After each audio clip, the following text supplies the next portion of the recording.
هنتكلم طبعا عن موضوع القطة اللي طلعت على كتف الشيخ وهو بيصلي. بس قبل ما نتكلم عليها هاخد بس من الدكتور ايه هي الامراض المشتركة اللي ما بين الانسان والحيوان. بالنسبة لمجموعة الأمراض المشتركة، هو في مجموعة من الأمراض.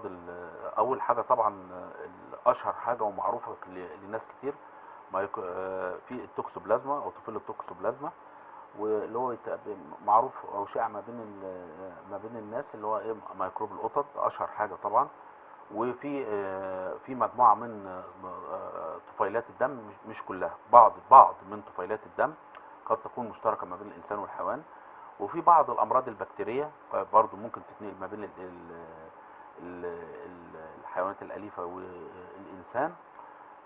وفي بعض الفطريات، بعض الامراض الفطريه دي قد برضو ممكن تكون في فرص الانتقال والاصابه. بس انا برضو عايز اقول نقطه، ان هو طالما الحيوان بادئ سليم ومعافى وفي جنرال تشيك عليه ومتابعه على طول دوريه، ما بتبقاش فرص الايه انتقال هذه الامراض او فرصه وجودها بتكون شبه منعدمه. جميل. هاخد طبعا من كلام حضرتك وهسأل الدكتور، هل بيكون في روتين معين او طريقة معينة للتحاليل الدورية؟ طبعا المفروض اللي احنا نعمل تحاليل دورية من 6 شهور ل 12 شهر. وكل ما الحيوان عمره كان كبير يحبذ اللي احنا نعمل كل 6 شهور.